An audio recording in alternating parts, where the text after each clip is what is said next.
All right, so welcome to a digital version of my wig dyeing panel. I figured this would be a good way to share that information with people since I wasn't able to make it out to Costume Con because it got canceled, but I'm glad that you can make it here digitally. So there are many, many different techniques to learn how to wig dye. And I learned how to do a lot of this because a few years back, I did a Ragyo cosplay from Kill la Kill, and that was an ordeal. So basic information on that is the character has like a rainbow wig, and I knew I couldn't. Well, I could. You could buy extensions in like every single color of the rainbow and then put it together, but then I figured that's expensive, and I have a lot of leftover extensions all over the place, so I might as well just dye them and use them for the costume and the wig. So I basically use every technique under the sun to get this wig done. And because, you had to get specific colors for the specific shades of the wig. So I learned a lot through that. And then afterwards, I use kind of those techniques on other different costumes in order to, um, get that perfect wig in case you couldn't find it online. And I mean, things have definitely gotten better over the years. Like, there's so many custom wigs that you can buy now that's online that's already in the colors that you need. But, maybe if you're making something that's relatively new or is just not quite right, or it doesn't have that nice gradient that you want, then learning how to dye wigs is a very handy tool for people to learn. So, all right. So I kind of joke that my website is like a resource for myself mainly to keep track of everything that I do. So I did post, I have a lovely post about wig dyeing on there. So if you lose track of anything that I say in here, most likely you'll have a lot of information on there. The easiest way to get there is just Google melting mirror and wig dyeing, and you'll just be brought straight to that blog that has all of this information. Because I did this lovely flow chart here that basically goes through all the different types of wig dyeing techniques based on the needs of yourself and the materials that you're working on. So it's kind of goes like so here. Like, I can't really read it while like looking at the screen here. So, how many fibers are you dyeing? Is it a lot or is it a little? And are they heat resistant? Um, is it curly? Do you own an airbrush? Are you willing to restyle the wig? Are you dyeing a wig from white to light blonde? So like it goes through like all of these different, things that you have to do while wig dyeing in order to get to your or not preferred, probably the easiest method of wig dyeing at the end of it. So I highly recommend it. We're going to go through all these different techniques, but if you're still not sure exactly which one you want to use for your project, then this is a lovely handy tool to use. And another thing too is I tend to update that blog ever so often with like new information as it comes available, and it also links to tutorials and tips that people have up. So, all right, let's get into the thick of things. Supplies that you're going to need to do some wig dyeing, just kind of some general stuff that's kind of handy to have around. A foam wig head is super, super useful. I mean, if you're doing any type of wig styling, you probably already have one. You're going to need some gloves. You're working with dye or materials that can stain, so it's probably a good idea to have some type of gloves around. I just use nitrile gloves most of the time, or rubber gloves, anything that you have lying around that can protect your hands. A lot of hair clips. Sometimes you're going to have to do some specific dyeing techniques or spotted specific areas. So hair clips are super, super handy. And you kind of want to have this on hand before you start getting into the messy stuff, because then you're going to be running around trying to find things while you're like dripping dye all over the place. What's also handy to just kind of have around, which is kind of just a general useful cosplay thing, is like a plastic drop sheet. I tend to get those off of the from the Dollarama. And so you could just get like $1, and then you could kind of put that around where you're going to be doing any of your work, so that it doesn't end up on your carpets, on your tiles, or on anything that might permanently staying, because that has also happened to me in the past. All right. And what else? Depending on the type of dye you're using, maybe you're going to need some type of mask or some type of protection. Even stuff like fabric dye is just like a powder, but if you plop it into the water and you're just kind of hovering over it, sometimes like the particles, the dust can kind of fly up into your face and then you're inhaling it, and that's not a good thing. You're going to be blowing blue snot for a couple of days. It's not a fun experience and probably not very healthy. So some type of mask just to cover your face from like particles. And if you're dealing with anything really intense, then I would advise going for a better mask for whatever you're doing. Just read the safety instructions of the products that you're using and making sure that you're safe with what you're working with.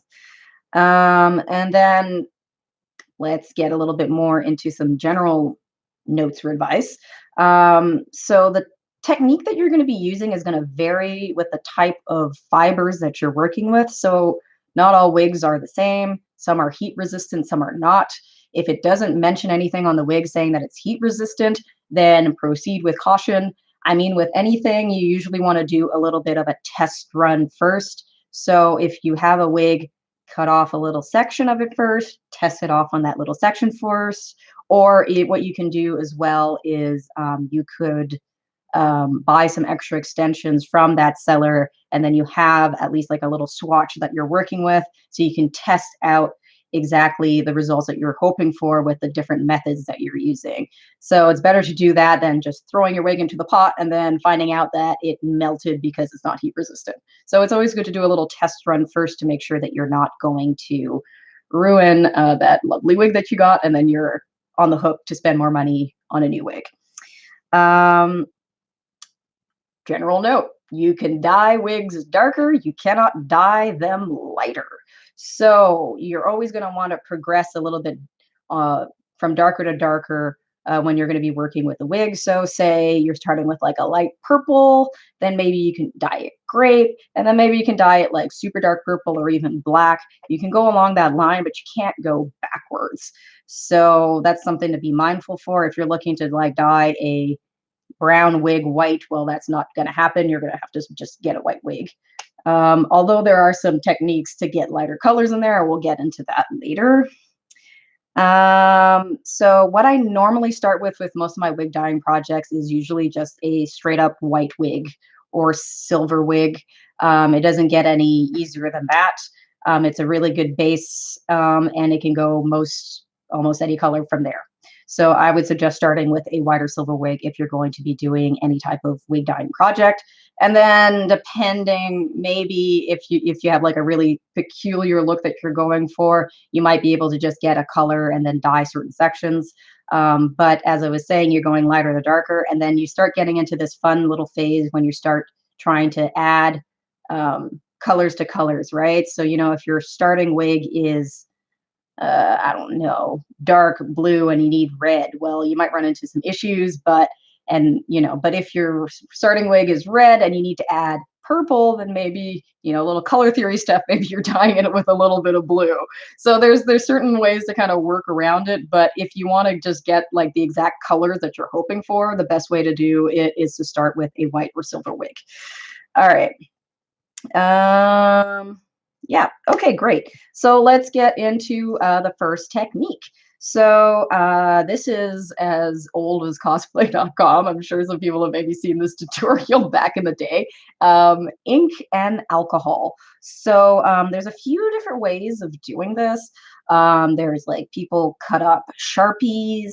Some people, I prefer to use, you can get, it's called just like ink for calligraphy and stuff. I use the brand FW ink. So you're usually using 70% alcohol when you're going to be using ink and alcohol. So you're gonna there are different measurements that you can do that are suggested for it. But what I would suggest is just getting like a little spray bottle. God, I should have had one handy. Start by putting a few drops of ink into that spray bottle. Give it a test. If it's showing up on the right shade that you're looking for, then continue. If it's not dark enough, keep adding ink until you hit that tone that you're hoping for. So It's pretty simple. You're mixing ink and alcohol, and then you're just spraying it onto the wig. This is where that plastic drop sheet comes in handy. I usually just like clip my wig to like a clothes hanger. I have like my father's place in the basement. It's like super grungy, but there's like clotheslines for hanging clothes in the winter when you can't hang it outside.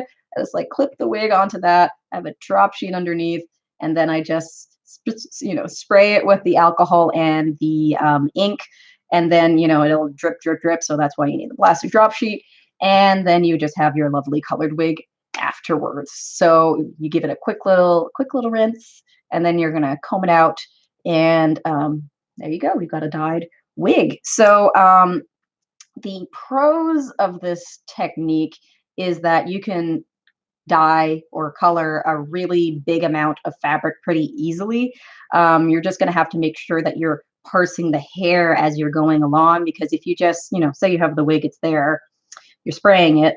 If you don't lift up the bottom layers, it's just going to coat that top layer and nothing underneath. So you just got to make sure that you're going through it layer at a time. And then, when you're done your initial spray, then go over it again, check and see that you got all those little areas. But ease of use, it's pretty easy to use this technique. Get the materials together. You can just order it right off of Amazon. I'm pretty sure there's FW ink on Amazon, and it's pretty easy to get now. Before, I used to only be able to get it in like a little local craft store. So things are definitely a lot easier now. If you can easily build up the colors so you don't have to worry about, messing up. So you can start with a little bit and work your way up. It's also really practical for doing gradients. You can just go a light application up top, and then you get darker and darker as you go, further down. And especially since it drips, you got to be mindful that sometimes it can be a little bit darker on the tail end of the fibers. It's not that difficult to detangle the wig afterwards. Sometimes it kind of sticks a little bit together. It can get a little crispy, as I like to say. But you're just gonna pass it over with like a little comb, and you're fine. This can easily be used on curly or heat-resistant wigs. I mean, depending on how much you have to parse the fibers out so that you can, spray every single inch of it, you can still kind of get by, and it's not going to, completely ruin the style of the wig. Like, it's still going to hold its curls once you're done, as opposed to, say, you were doing a fabric dye and you have to put it in hot water. Well, there goes the curls of your wig. The cons of this, it's a very strong smell. So if you're doing it indoors in the winter, it can get a little intense. So try to do it in a well-ventilated area or outside. Or maybe you're going to get like some type of mask to make sure that you're not suffocating with all that alcohol. It's not the most precise sometimes. I mean, if you're going to do like a streak or something like that, then maybe another method is a better idea. You're just kind of wide spraying. I was mentioning hair clips before. Like, you can help with your precision by making sure you clip whatever you don't want to spray away. And sometimes the product can rub off afterwards. So this can really depend on the type of wig fibers you're starting off with. So so it's good to do a test run first, test run with your sample, and then see what happens, see if it rubs off. This is especially troublesome if you're dealing with, say you're wearing like a white costume and then your wig is all the way down your back and it's like rubbing up on your fabric. Yeah, it might be a problem if it rubs off, because it could ruin your costume. Ink stains, pretty badly. So if you're dealing with a very long wig, make sure you test it first, or be resigned to the fact that it's going to rub off a little bit in the back, or just straight up buy a wig in the color that you need so that you don't have to worry about that sort of thing. All right, give me 2 seconds. Like, I see this like light is like getting into my face. I'm just gonna like fix that. Oh, there we go. There we go. All right. Okay, so that is ink and alcohol. It's pretty straightforward. Use that quite a bit for some of the hair that I used for my Raggio wig. I think I did a few colors in that. Just clipped some hair extensions and just sprayed it out. It's pretty easy.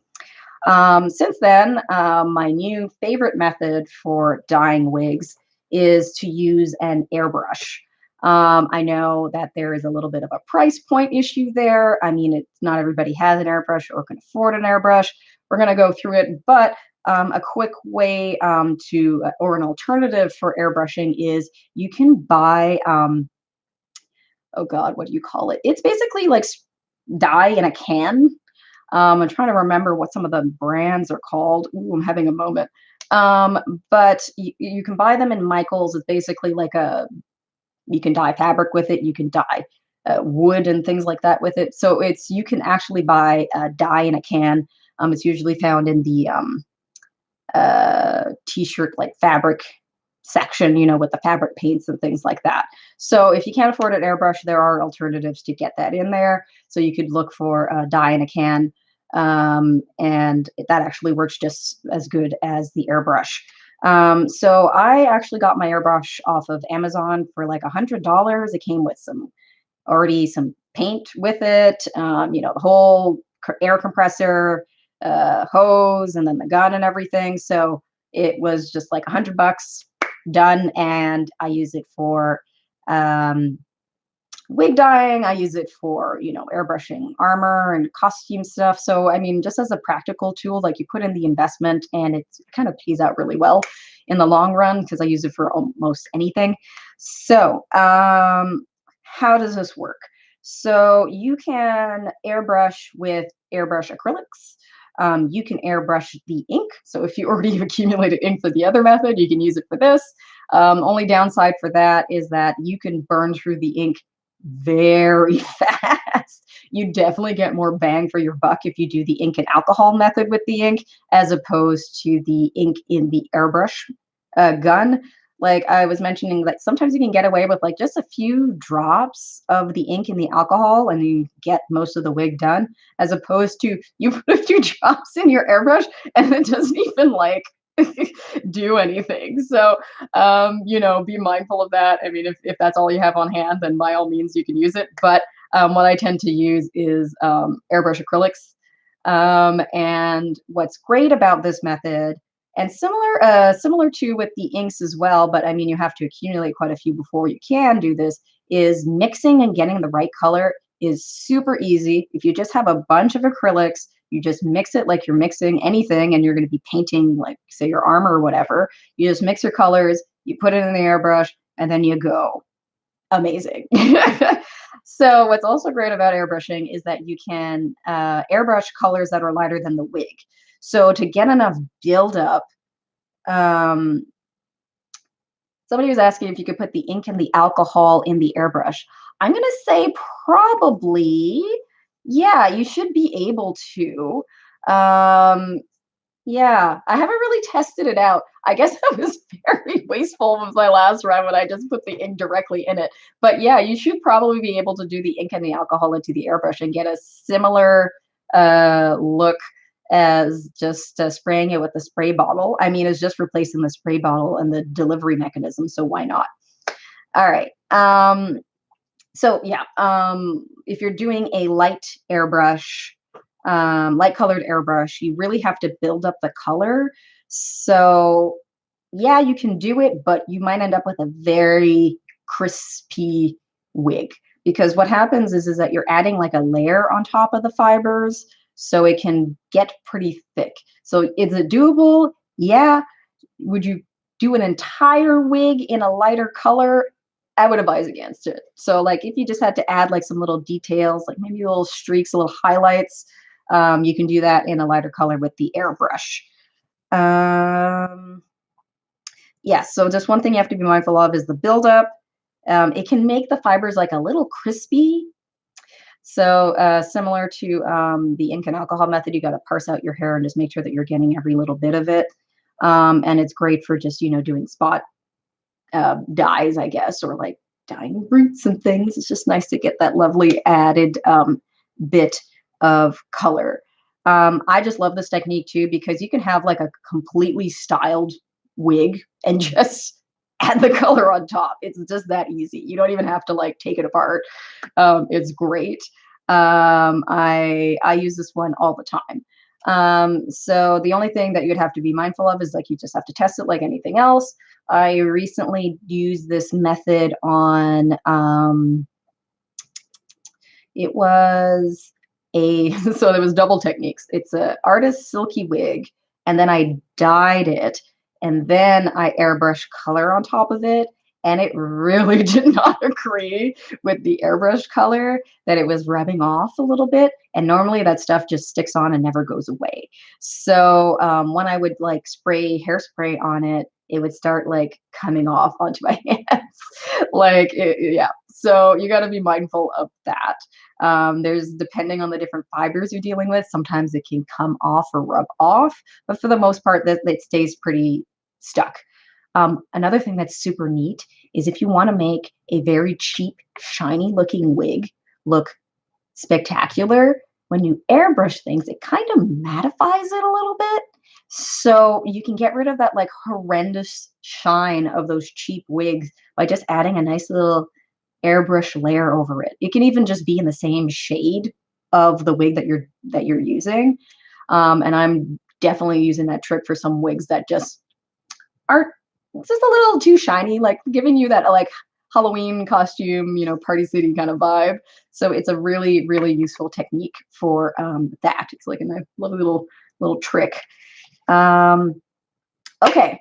Next up, fabric dyes. So there have been a lot of great resources that are available online now talking about how to use fabric dyes to dye your wigs. I mean, the easiest method is to just like, you get a pot ready, you put your fabric dye in there, you throw your wig in there, and then it comes out the color that you need it to be. Hey!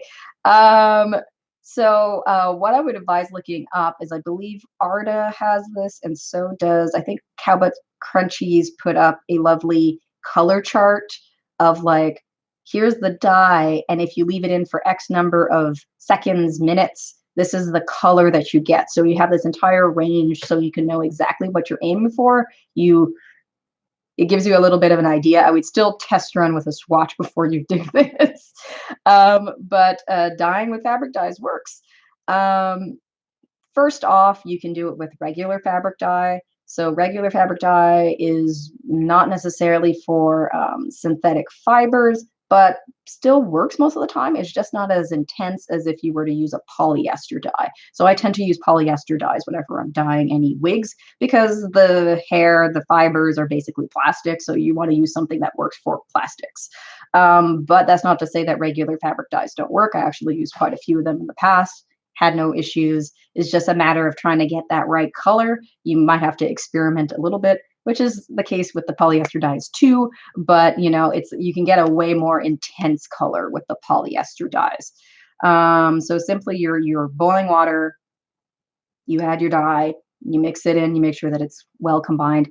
Wet your wig first. I find this makes things a little bit easier because sometimes you can end up with a little bit of patchiness. And then you're going to submerge the wig to dye it.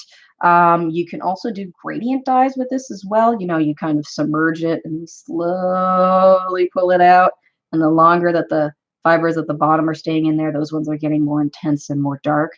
So you can gradient dye with that too. It gets a little fun when it's easy when you're going from like light at the top of the wig to darker at the bottom. When you start getting into the like different tiers of colors, then stuff gets a little bit more complicated. You have to be very strategic of starting, with the lighter ones and finishing on the darker ones. But it's a really good way to get a nice, consistent color across the board and not really have to worry about like, oh, I forgot to lift this little section here to get the airbrush or the ink and alcohol in there. So yeah, so it's definitely a lot easier if you just wanted to dye an entire wig. And for the most part, it doesn't really rub off. I would still do a test afterwards to make sure to see what you're dealing with, but it basically changes that wig into that color.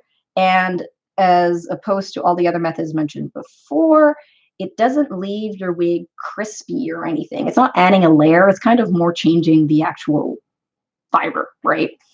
But one of the cons for this is that if you say have like a wig that has like it's pre-styled, like it has curls or something like that, then The second you put it in the water, it's going to completely mess up that style, and you're going to have to like flat iron it afterwards and completely restyle it. So, if you're not good at that sort of thing, then maybe you want to consider using one of the other methods, because then you're dealing with something a little bit more practical. So if wig styling isn't your forte, then stick with the other methods that kind of keeps the style that's already there. Um,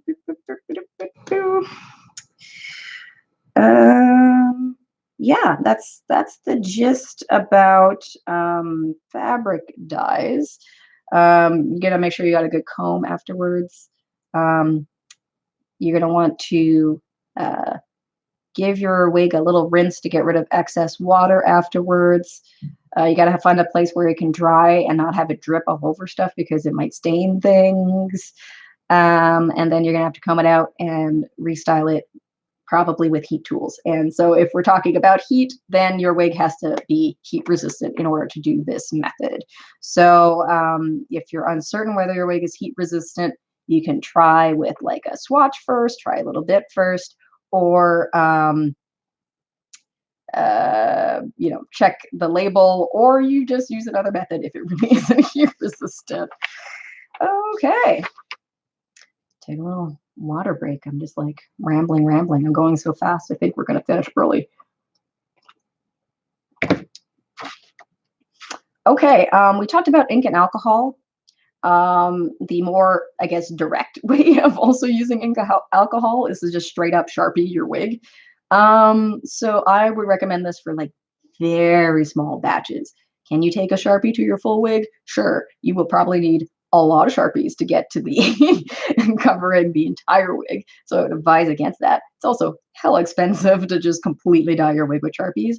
So what I would recommend this for is, say you need like a streak, or the most effective way I see people using it is for roots.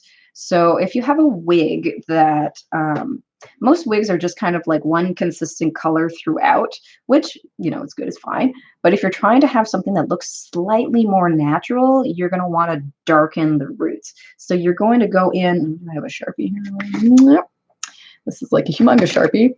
All right, so I'm not going to actually open it, but what you can do is you can just kind of go in there with the Sharpie, and you can just fill in the roots, just parse the hair out, and you just keep filling in those colors, making it a little bit darker. And that makes the wig look way more natural. So like, even if it's like a super unnatural color, like fluorescent pink, you can go in there with like a dark pink, or maybe even a purple. Also black or grays. Be mindful, if your wig is super light, you might not want to go in with a gray. Start lighter and work your way up till you got the right root shade. So yeah, you can just build in a little bit of color right at where the parts are in the wig, and wherever there is like a hairline and such. And it's super, super useful for that, but I wouldn't really use it for much else. The other thing too is, like, sometimes, as I mentioned before, sometimes it could rub off. So just be mindful of using Sharpies. And last but not least is a very fun and a lovely smelling technique, which is tea dyeing. So you can tea dye wigs. It's basically you boil some water, you put a ton of tea bags in there, and then you're going to let your wig soak in there for an extended period of time. You're usually going to be using like black teas. I would go for something not expensive. Save your beautiful teas for special occasions and drinking, not for wig dyeing. Just use those like cheap Tetley teas or something like that.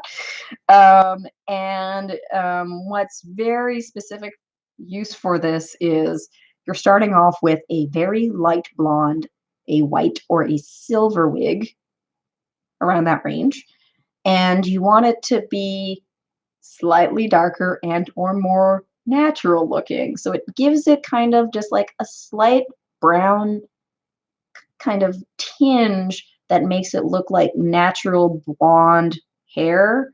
You change your tea bags to be like slightly more reddish or slightly more brown to kind of get different results.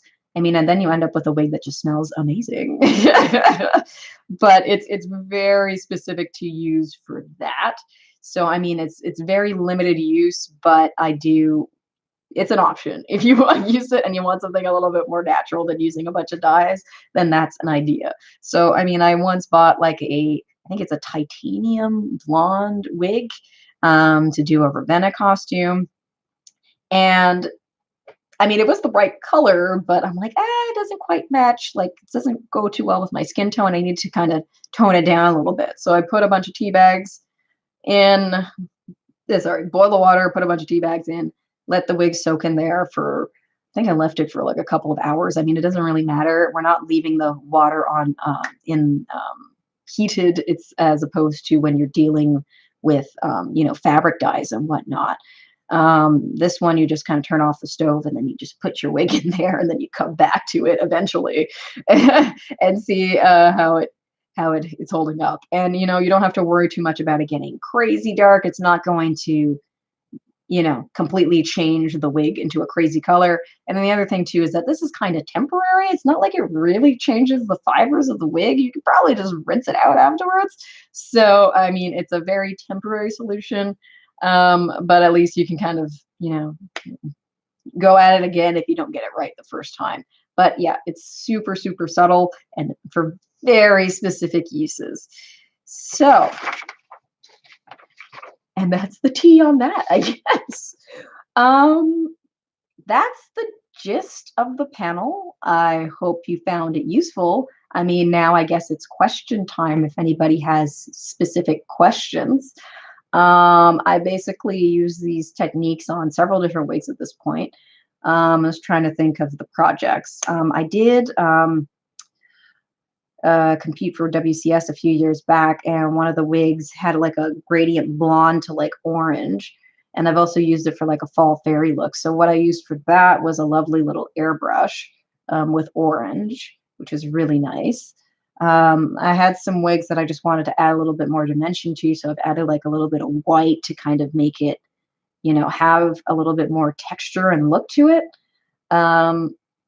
Which, if you want to give a wig a little bit more life, especially if it has just like is solidly one color, different wig manufacturers have different ways of kind of going about this, but some of them will have like a little bit of a blend of different colors in the wig to make sure that it has like a little bit more character, as opposed to other ones, especially if you're buying like super cheap wigs, it'll literally be one color fiber for the entire thing, which can look not necessarily cheap, but it looks like a very specific way, as in it doesn't look really natural. So if you're wanting to add a little bit of that dimension, that's like you can go at it with a Sharpie. You can just give it a few spritz of that airbrush or the ink to kind of give it a little bit more life and character, right? You can color in the roots and make it a little bit more natural looking. So there's like a lot of ways that you can just kind of add a little extra dimension to your wig. And this doesn't really take too long. It just kind of adds a little bit of flair, if you will. So yeah, that's the gist of it. Does anybody have any questions? I see a lot of waves. Hello. But I guess that's about it. I won't hang out forever if nobody has any questions, though. Does the the acrylic airbrush colors tend to rub off? For the most part, no. But I did give an example earlier of when it did. I think it depends on the fibers that you're dealing with and what it's being exposed to. So the example I gave earlier was my Atlanta is an artist silky, so it's already more slick than I guess regular hair, wig fibers are. And then I dyed it, and then I put airbrush color on. So the thing is that when I started using hairsprays, it started rubbing off. So I'm guessing that's the alcohol that activated it. So that made it rub off a little bit. Depending on the fibers you're using with, it's a possibility. But for the most part, for the other times I used airbrush colors, I didn't have any of it rubbing off on anything. But just like anything else, you're going to want to test it first. And doing that little swatch test is a good idea. So if you don't have, if you weren't able to buy like extra fibers or something from the seller, what you can do is just like snip off a little bit. What you can do is just kind of make yourself like a faux hair extension. Like you just connect it with some like hot glue or something like that, so you don't have it like loose hair everywhere. And then you can use that as your marker or your test to see if it's going to rub off on anything. But for the most part, I like to use acrylic airbrush because it just doesn't go anywhere, and it's, you know, you don't have to worry about it really like raining or anything like that. And then when I'm styling it, there usually isn't any issues. But, you know, to be safe, maybe use some gloves when you're initially styling it in case it starts rubbing off and getting all over your hands. Do I recommend a particular airbrush brand or model? I don't even know what is the brand of the airbrush that I have. I literally just bought the cheapest thing I could find on Amazon, and it's been working fine for me so far. So, I mean, if that's any indication, I'm like, I could probably just open up Amazon right now and see if I could find the one that I have. Airbrush kit. Ooh. I think this is it. What is the brand? You know, what's great is that my like weird setup with my phone means I can't read most of my screen. Oh, what is it? Speeder? Oh my God, what brand is this? Yes, Spetter. Spetter is the brand that I have, for what that's worth. But it's basically like a no-name brand airbrush kit that I use. So far so good. I haven't really had any issues.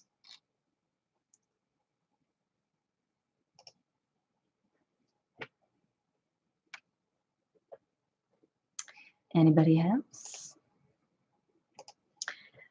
Well, if anybody else has any questions, I mean, you could just send it to me through Instagram, or I'm also on YouTube right now streaming this, so you can send it to send it in the comments, and I can respond to it there. But as a reminder, everything that I talked about today is basically in my blog that I have on my website.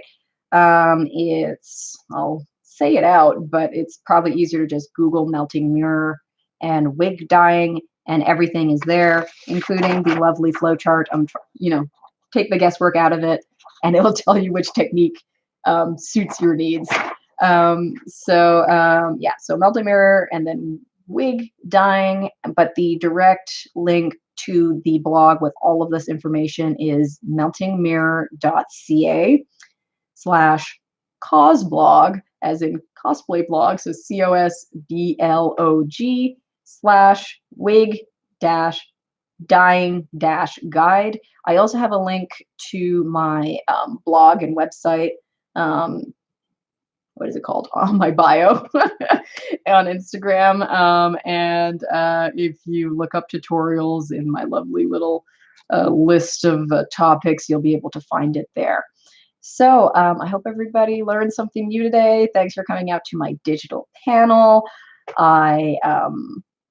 It's unfortunate that CostumeCon got canceled, but you know, that such is life. So I hope that this was very useful to you, and maybe I'm going to do some more of these panels, digital panels, in the future. And I hope that you'll show up for them. So thanks for showing up, and have a good day. Bye.